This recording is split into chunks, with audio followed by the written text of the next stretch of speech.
Now, the Queensland Premier Annastacia Palaszczuk announced last week a wide-scale probe into the government's accountability and workplace culture. This is in the department, in the public service. It comes after weeks of misconduct allegations involving all levels, the government, public service and the state's four integrity watchdogs. The state's opposition leader says whistleblowers won't take part in the integrity review out of fear of retaliation. So joining me now is the Queensland opposition leader David Crisafulli. Has that changed over the weekend? What can the government do to ensure that these whistleblowers feel comfortable and protected?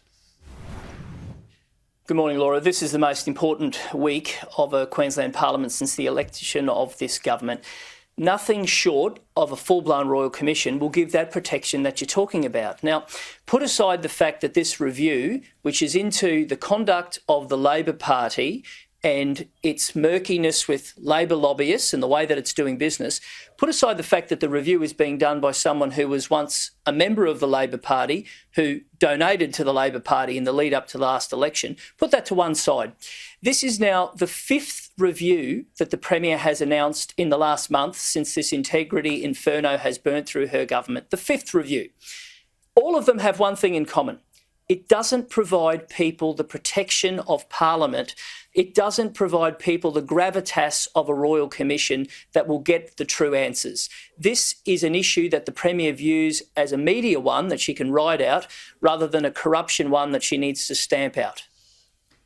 Wow, that's quite strong there from you. A Royal Commission would certainly get the attention, as you say, the media attention, but there are a number of reviews underway now. They are very costly, these reviews. So is there a balance there between getting to the bottom of things and not wasting taxpayer funds? Laura, I always say that integrity matters and transparency matters, because when governments give up on governing with integrity, they give up on governing for you. And in their place, they start governing for their mates, for the inner cabal. And we've seen that with the Labor lobbyists and how much influence they have. But this is the darkest chapter for integrity that Queensland's had in over 3 decades. Now, if you cast our mind back to the late 80s, what happened then? Well, some brave people stood up and said, enough is enough. And on the back of that, there was what was called the Fitzgerald Inquiry, which was a Royal Commission that ran for a couple of years. That brought about a change in the way that we govern in Queensland.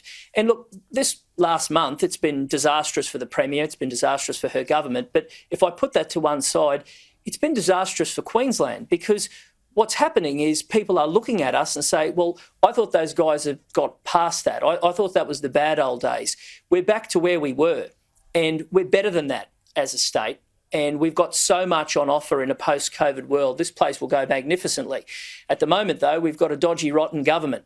And on behalf of every Queenslander, I've got no intention of going away on this. Tomorrow is the first sitting this year. Now, we called for one a couple of weeks ago to come forward and flush it out. That was met with a no. Well, we've got our time tomorrow. And under the glare of Parliament in the next 3 days, we are going to be asking the questions that they have ducked and weaved. Every time we've put them forward, we've had deflect, attack, distract, the old usual tricks. Well, we're going to pursue this hard. This matters. It matters. And we're going to pursue it with every fibre we have, because we have to get to the bottom on what is a dark chapter in this state's history. We'll be watching. David Crisafulli, thanks so much.